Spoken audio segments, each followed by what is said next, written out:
తమిళ action hero Vishal పేరు చెప్పగానే మళ్ళీ ఏమైంది, ఆరోగ్యం బాగానే ఉంది కదా అంటారా?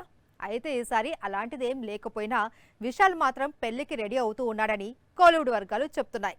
ఆ అమ్మాయి ఎవరో కాదు, తమిళంలో వరుసగా సినిమాలు చేస్తున్న ఓ హీరోయిన్ అట. విశాల్ త్వరలోనే పెళ్లి పీటలెక్కబోతున్నాడు. త్వరలోనే పెళ్లి పత్రికలు పంచబోతున్నాడు. తమిళ హీరోయిన్ ధన్సిక మెడలో 3 ముళ్ళు వేయబోతున్నాడు. ప్రస్తుతం ఈ వెడ్డింగ్ కోలీవుడ్ లో హాట్ టాపిక్ గా మారింది. ధన్సిక కబాలి చిత్రంలో రజనీకాంత్ కు డాటర్ గా కనిపించింది. విశాల్ గతంలో 2 సార్లు ప్రేమలో పడ్డాడు అనేది టాక్ ఉంది. కాకపోతే ఆ ప్రేమ పెళ్లి వరకు రాలేదు. కానీ ధన్సికతో విశాల్ గత ఏడాది కాలంగా ప్రేమలో ఉన్నాడట. ఇప్పుడు వీరిద్దరూ వివాహానికి సిద్ధమవుతున్నారట. త్వరలోనే ఎంగేజ్మెంట్ ఈవెంట్ కంప్లీట్ చేసుకుని నడిగర్ సంఘం బిల్డింగ్ అవ్వగానే అందులో ఘనంగా వివాహం చేసుకుంటారట. సెప్టెంబర్ లేదా అక్టోబర్ కు నడిగర్ సంఘం బిల్డింగ్ సిద్ధమవుతుంది. కాబట్టి విశాల్ ధన్సిక మ్యారేజ్ కూడా అక్టోబర్ లోపు జరిగే అవకాశాలు ఉన్నాయట.